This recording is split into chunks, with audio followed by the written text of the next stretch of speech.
Assalamualaikum warahmatullahi wabarakatuh, teman-teman. Kembali lagi. Hari ini saya akan review satu pusaka lagi.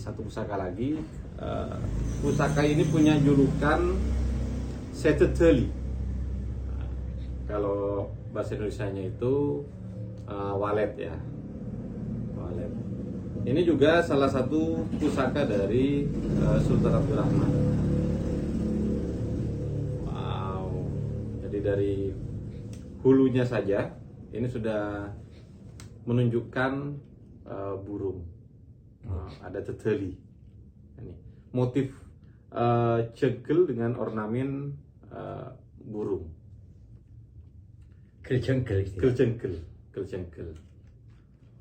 Tetap dengan narasumber yang memang paham betul tentang pusaka-pusaka yang dari Keraton Sumenep, Kusuman. Ya, terima kasih ya. Untuk selanjutnya saya akan membahas filosofi dan arti daripada pusaka yang punya julukan Seteteli. Teteli itu bahasa Madura dan bahasa Indonesianya itu walet. Filosofinya itu kerejekian. Jadi apa orang ngingu walet? Kan itu mestinya mau diambil apa namanya? Jail. Ya, jailnya itu, nah itu pun akan menjadi rezeki kan. Kalau cuma sedikit, tapi kalau banyak kan juga jadi kaya juga. Nah, demikian. Asalnya pusaka ini juga adalah ciptaan dari Panembahan Somala Asyuruddin yang turun kepada para putranya, ya. Sejak berada atau dipegang oleh Asyuruddin, pusaka ini tidak pernah keluar, selalu saja dipegang, selalu saja berada di dekatnya. Nah, kemudian setelah pusaka ini jatuh dan dimiliki oleh Sultan Abdurrahman putranya, itu selalu ada di keponakannya, kebanyakan ada di keponakan dari Cina juga, artinya dari perempuan, keponakannya sendiri selalu dibawa. Karena apa? Sultan Abdurrahman itu jarang berada di keraton. Dia itu selalu melanglang buana kemana-mana. Sehingga pernah dia suatu waktu kedatangan tamu dari Inggris, ya. Kemudian dia minta tolong kepada Sultan Abdurrahman untuk menerjemahkan suatu prasasti yang berada di Bali yang namanya prasasti Lot Mintu. Dari Inggris itu sudah mengundang dari bermacam-macam dari kalangan ahli-ahli bahasa di seluruh Indonesia, tapi tidak menemukan. Secara kebetulan dia sebenarnya punya keperluan lain kepada Kanjeng Sultan Abdurrahman. Tapi Kanjeng Sultan Abdurrahman itu mengerti tentang bahasa-bahasa yang ada sesuai dengan apa yang telah diberikan disuruh terjemahkan kepada Sultan Abdurrahman dari seorang Belanda itu. Nah, kemudian Sultan Abdurrahman dapat menerjemahkan, sehingga Kanjeng Sultan Abdurrahman itu diajak ke Bali, ya, untuk menerjemahkan prasasti yang bernama Lot Minto itu. Sehingga dari depan sampai akhir prasasti itu dapat diterjemahkan. Selain juga Kanjeng Sultan Abdurrahman itu membabarkan sejarah, utamanya sejarah Jawa dan sejarah Madura. Makanya Sultan Abdurrahman itu menjadi narasumber sejarah yang namanya History of Java. Kenapa Madura tidak diikutkan? Karena sudah merupakan lingkupan daripada Jawa. Nah, sehingga dia mendapatkan gelar honoris causa. Yang doktor, berarti doktor kebudayaan ya. Itulah pertama di Indonesia. Ya, pertama di Indonesia, padahal dia tidak sekolah, tidak apa. Sehingga Inggris itu kagum kepada zaman pemerintahan Kanjeng Sultan Abdurrahman yang memerintah di Sumenep itu dari tahun 1811 sampai tahun 1854. Tidak tanggung-tanggung, 43 tahun, ya, dia memerintah di sini. Dan dia itu jarang di keraton, dia keliling kemana-mana. keliling mana-mana, sehingga dia di keraton ini ditinggalkan, dan pusaka ini selalu dijaga oleh para kaulanya, keponakannya dan sebagainya. Dan di setiap pembawa pusaka ini di rumahnya itu selalu dihinggapi, selalu diparani oleh yang namanya teteli, ya, teteli. Sampai dia heran, kenapa ini ada teteli ke sini? Karena dia merasa risih dan kotor di rumahnya diberikan kepada sepupu yang lain atau kepada saudara yang lain. Begitu juga diparani teteli. Nah, pada saat itu terakhir dipegang oleh Temenggung Prabu Winata Muhammad Tahir, itu selalu dibawa dan dipegang di keraton. Di keraton pun pada saat ini ditaruh di dalam keraton, teteli itu, walid itu selalu datang terus, sehingga bosan untuk membersihkan karena tidak ada yang mengelola. Seandainya dikelola dengan baik, mungkin walid itu akan menghasilkan sesuatu yang signifikan, artinya mendatangkan uang. Karena pada saat itu tidak ada yang peduli, ya, dan di keraton itu merasa risih dan kotor, akhirnya dibawa ke rumahnya. Dibawa ke rumahnya, yang rumahnya tidak jauh dari keraton. Bagaimana di rumahnya? Begitu juga di rumah. Begitu juga di rumah. Di rumahnya, kemudian di rumahnya sendiri itu dia punya tempat di belakangnya, sehingga walid itu selalu ke belakang. Karena setiap malam Jumat itu pusaka ini selalu disonson, artinya ditupai, diberi ditupai di belakang itu, biar teteli itu atau walid itu datang ke sana. Tapi tidak ada yang mengelola, tidak menghasilkan apa-apa, tetap sampai dimiliki oleh putranya itu pangeran atau Kanjeng Prabu Winata itu punya putra satu perempuan yang namanya Ibu Hindun.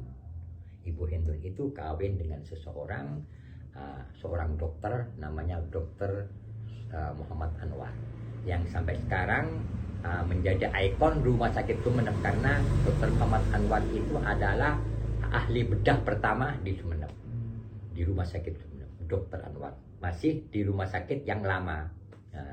Dari Bu Hindun itu, karena perempuan, Bu Hindun itu punya anak satu juga yang namanya Hari, ya. Hari itu yang laki-laki itu, dia otomatis semua pusaka dia yang pegang, yang namanya Hari. Jadi beberapa banyak pusaka yang dia pegang. Cucu daripada Temenggung Prabu Winata Muhammad Tahir, semua pusaka-pusakanya, segala sesuatunya dari keraton itu dikuasai oleh Hari, cucunya. Karena Bu Hindun sendiri putrinya perempuan, banyak pusaka. Khusus pusaka ini, tahu-tahu tanpa mengetahui pusaka apa, ini keluar. Artinya dimahar oleh seseorang, karena ada seseorang yang senang. Dimahar oleh orang Surabaya, tidak tahu siapa namanya. Dan oleh orang Surabaya itu dimahar lagi, konon kabarnya oleh kolektor yang ada di Jakarta. Nah, dari kolektor yang ada di Jakarta itu kemungkinan besar ketemu dengan orang Sumeneb, ya, dimahar dengan orang Sumeneb. Konon kabarnya kepala desa. Setelah berada di kepala desa, tahu-tahu saya lihat ada di Sumeneb lagi. Ini yang namanya pusaka si teteli. Ternyata dimiliki juga seseorang, tetap seperti nama yang saya sebutkan tadi. Filosofi daripada teteli ini, kenapa? Sejak dulu memang setiap orang yang menjaga pusaka ini, atau apalagi memiliki pusaka ini, selalu diparani oleh walid. Yang sekarang ini orang yang memiliki pusaka ini selalu juga rumahnya didatangi walid. tetapi orang ini pinter, dikelola dengan baik walletnya itu, sehingga membangun satu tempat, kris ini ditaruh di sana. Setelah wallet-wallet itu berkumpul, pindah lagi, bangun lagi. Tapi dikelola dengan baik. Cuma sayang menerjemahkan, tidak ada sama sekali walletnya itu datang kepada saya. Mungkin lain kali. Itu. Dan sampai sekarang ada 4 atau 5 atau berapa gedung-gedung yang khusus menjadi sarang-sarang wallet. Dan konon kabarnya sudah beberapa kali produksi dengan tipe KW2. Maksudnya KW2, kalau di Sumeneb tuh tidak ada KW1 wallet yang putih plus tidak ada, yang ada KW2. Tapi harganya pun Tetap mahal. wah, itulah filosofi daripada burung walet. Sesuai dengan julukan pemilik daripada pusaka ini, ada juluk atau bernama julukan seteteli atau burung walet. Artinya filosofinya adalah kerejekian. Ya, terbukti rezekinya apa? Ya sarang waletnya itu tadi, apa namanya? Sarang walet itu nama apa nama jahilnya? Liur walet. Hah? Liur. Iya, liurnya apa namanya itu? Sarang burung. Sarang burungnya itu ya yang harganya menjadi mahal. Belasan juta. Yang sampai sekarang itu dimiliki orang yang saya sebutkan namanya tadi, dan konon kabarnya sudah ada beberapa tempat dan membangun beberapa gedung-gedung yang khusus untuk ditempati walet. Ada 4 atau 5 gedung yang sampai sekarang sudah memproduksi. Demikian. Pamornya, Gus.